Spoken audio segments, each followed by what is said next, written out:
So friends, SFS planning की new video में फिर से आपका स्वागत है। और जहाँ पर आज की वीडियो में हम जानने वाले हैं कि सीडीएस क्या होता है। आपने सीडीएस का नाम तो सुना होता है, लेकिन सीडीएस के बारे में आप जानते नहीं हो। तो आज सीडीएस के बारे में पूरी इन्फॉर्मेशन लेने वाले हम, और सीडीएस का एंट्रेंस एग्जाम देकर आप कैसे एक ऑफिसर बन सकते हो, ऐसे बहुत सारे पॉइंट्स पे हम बात करने वाले हैं। जहाँ पर आज के मेन पॉइंट्स रहेंगे कि सीडीएस क्या होता है, सीडीएस के लिए आपकी एज लिमिट क्या होनी चाहिए, यदि आप सीडीएस के थ्रू एक ऑफिसर बनना चाहते हो तो उसके लिए आपकी क्या एलिजिबिलिटी होनी चाहिए, क्या क्या आपकी क्वालिफिकेशन होनी चाहिए, साथ ही सीडीएस का एग्जाम पैटर्न क्या होता है, सीडीएस का एंट्रेंस एग्जाम देने के लिए क्या क्या सिलेबस होता है, इसमें फिजिकल टेस्ट में क्या क्या होता है, साथ ही आप एग्जाम की तैयारी कैसे कर सकते हो, इन सब चीजों पे हम बात करने वाले हैं। तो इसलिए यदि आप भी सीडीएस की तैयारी कर रहे हो, सीडीएस का एंट्रेंस एग्जाम देना चाहते हो, तो इस वीडियो को पूरा अपने 100% के अटेंशन के साथ देखना, क्योंकि आपको इसमें बहुत सारी नॉलेज मिलने वाली है। और हम अपनी पूरी कोशिश करेंगे कि आपको हर एक पॉइंट के डिटेल्स में इन्फॉर्मेशन दें। तो इस वीडियो को एंड तक पेशेंस के साथ देखें, और उससे पहले इस चैनल पे नए हो तो प्लीज चैनल को सब्सक्राइब करके जरूर जाना, क्योंकि सपोर्ट टाइम पे आपका भाई आपको हमेशा सपोर्ट करते रहता है। और यहाँ पर सब्सक्राइब करने का कोई भी चार्ज नहीं होता है, तो आपसे सपोर्ट टाइम की कोई भी वीडियो छूट ना पाए,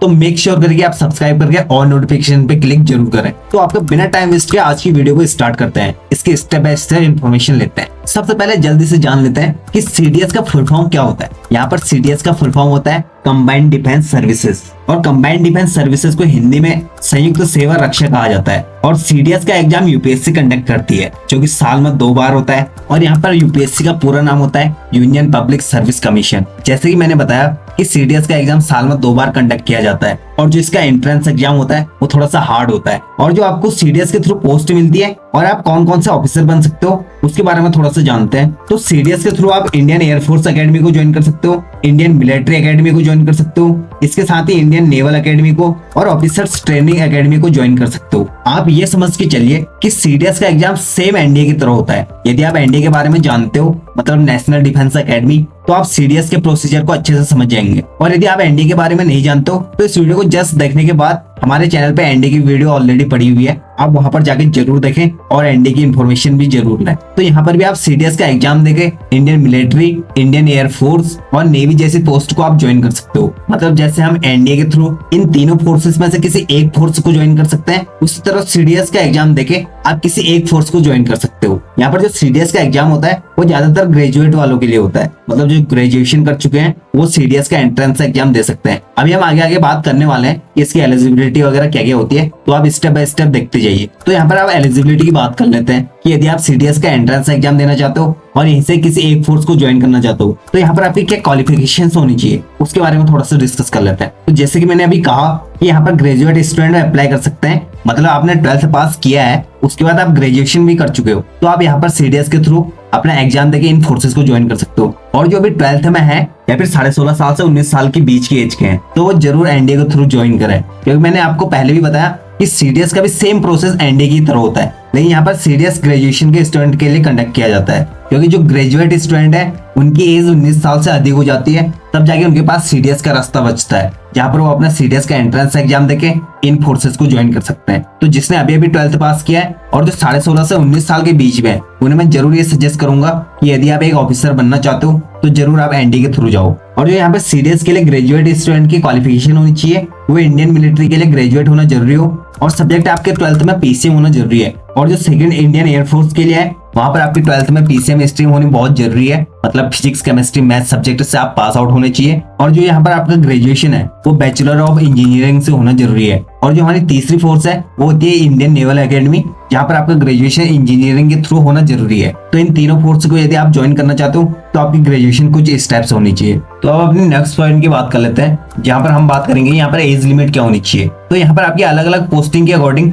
अलग अलग एज लिमिट होती है। जैसे इंडियन मिलिट्री एकेडमी में 19 साल से आप 24 साल के बीच के होने चाहिए। दूसरा इंडियन एयरफोर्स में 20 साल से 24 साल के बीच के होने चाहिए। इंडियन नेवल एकेडमी के लिए 19 साल से 22 साल के बीच में आपकी एज होनी चाहिए। और वहीं ऑफिसर ट्रेनिंग एकेडमी के लिए 19 से 25 साल के बीच में आपकी एज होनी चाहिए। तो यहाँ पर आपकी अलग अलग पोस्ट के अकॉर्डिंग, अलग अलग फोर्सेस के अकॉर्डिंग यहाँ पर आपकी एज डिसाइड करी जाती है, क्योंकि सीडीएस के लिए ग्रेजुएट पर्सन जरूरी है, तो उस टाइम पे आपकी एज लिमिट लगभग 19 से 20 साल होती है। तो आप मेक श्योर करें यदि आप सीडीएस के अकॉर्डिंग आप फोर्सेस में जाना चाहते हो तो जरूर आप इन एज के अंडर में ही इसके एग्जाम दें, क्योंकि यदि आप इससे अबव हो जाते हो तो फिर आप एलिजिबल नहीं होते हो। तो यहाँ पर आप अपनी नेक्स्ट पॉइंट की बात करते हैं कि यहाँ पर सीडीएस के लिए एग्जाम पैटर्न क्या होता है। तो यहाँ पर आपको सीडीएस का एंट्रेंस एग्जाम क्वालिफाई करने के लिए 2 स्टेजेस से गुजरना होता है। पहला तो आपका रिटन टेस्ट होता है और दूसरा होता है आपका इंटरव्यू। तो आपके रिटन एग्जाम में जो क्वेश्चन पूछे जाते हैं वो पहला इंग्लिश से पूछे जाते हैं, दूसरा जनरल नॉलेज से और तीसरा मैथमेटिक्स से। अब थोड़ा सा ये जान लेते हैं कि इनमें कितने क्वेश्चन आंसर आते हैं और वो कितने कितने मार्क्स के होते हैं। तो यहाँ पर जो इंग्लिश से क्वेश्चन पूछे जाते हैं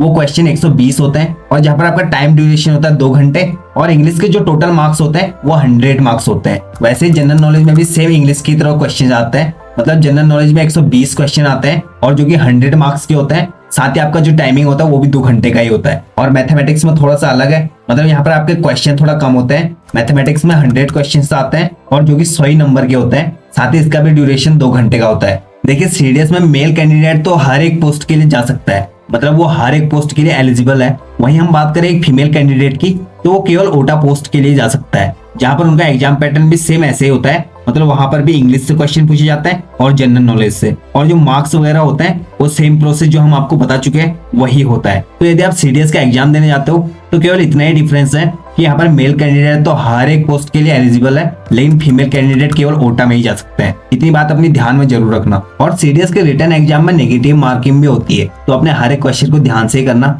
जितने क्वेश्चन आपको आते हैं उतने करेक्ट करके जरूर आना। और यदि आप अपना रिटन टेस्ट क्वालिफाई कर जाते हो उसके बाद होता है आपका इंटरव्यू, जो कि 200 मार्क्स का होता है, जहाँ पर कुछ क्वेश्चन आपके जनरल नॉलेज से पूछे जाएंगे आपसे और कुछ अपने बारे में पूछा जाएगा और भी कई जनरल बातें पूछी जाएंगी। तो इसमें आपको मेन अपना रिटन टेस्ट निकालना होगा। इसके बाद बात करते हैं अपनी नेक्स्ट पॉइंट की कि यहाँ पर आपका फिजिकल टेस्ट में क्या क्या होता है। तो यहाँ पर आपके फिजिकल टेस्ट में आपके हाइट के साथ आपका वेट का आकलन किया जाता है, उसी के अकॉर्डिंग आपकी फिजिकल फिटनेस को नापा जाता है और आपको मेंटली भी मैच्योर होना बहुत जरूरी है। और फिजिकल टेस्ट के बाद होता है आपका मेडिकल टेस्ट, जहाँ पर आपका ब्लड टेस्ट होता है, चेस्ट एक्सरे, अल्ट्रासाउंड, आई और डेंटल को देखा जाता है और बहुत सी चीजों को आपको यहाँ पर टेस्ट किया जाता है। तो यदि आप फिजिकल और मेडिकल टेस्ट दोनों में क्वालिफाई कर जाते हो तो आप अपनी फोर्स को ज्वाइन कर लेते हो। तो यहाँ पर जो आपका सिलेबस होता है उसके बारे में थोड़ा सा डिस्कस कर लेते हैं। तो यहाँ पर जो इंग्लिश का सिलेबस होता है वहां पर जो आपके क्वेश्चंस पूछे जाते हैं वो आपके सेंटेंस फॉर्मेशन से, सिनोनिम, एंटोनिम्स जैसे बहुत सी चीजों से आपके क्वेश्चन पूछे जाते हैं। और जो दूसरा जनरल नॉलेज से आते हैं वो आपके हिस्ट्री, ज्योग्राफी,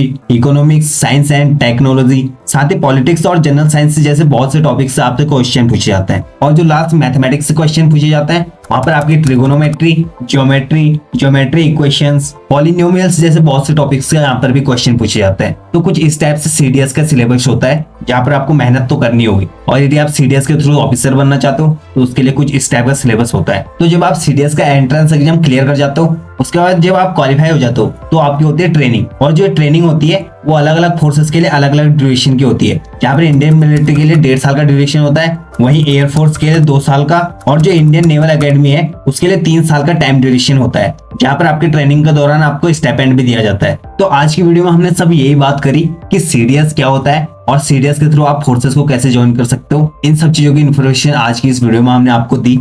यदि ये वीडियो आपको इन्फॉर्मेटिव लगी है तो प्लीज दूसरों के साथ भी शेयर जरूर करना। और यदि आप इस चैनल पे नए हो तो प्लीज चैनल को सब्सक्राइब जरूर करें, क्योंकि सपोर्ट टाइम पे आपका भाई आपको हमेशा सपोर्ट करते रहता है। और हमारी वीडियो को देखने के लिए बहुत बहुत धन्यवाद।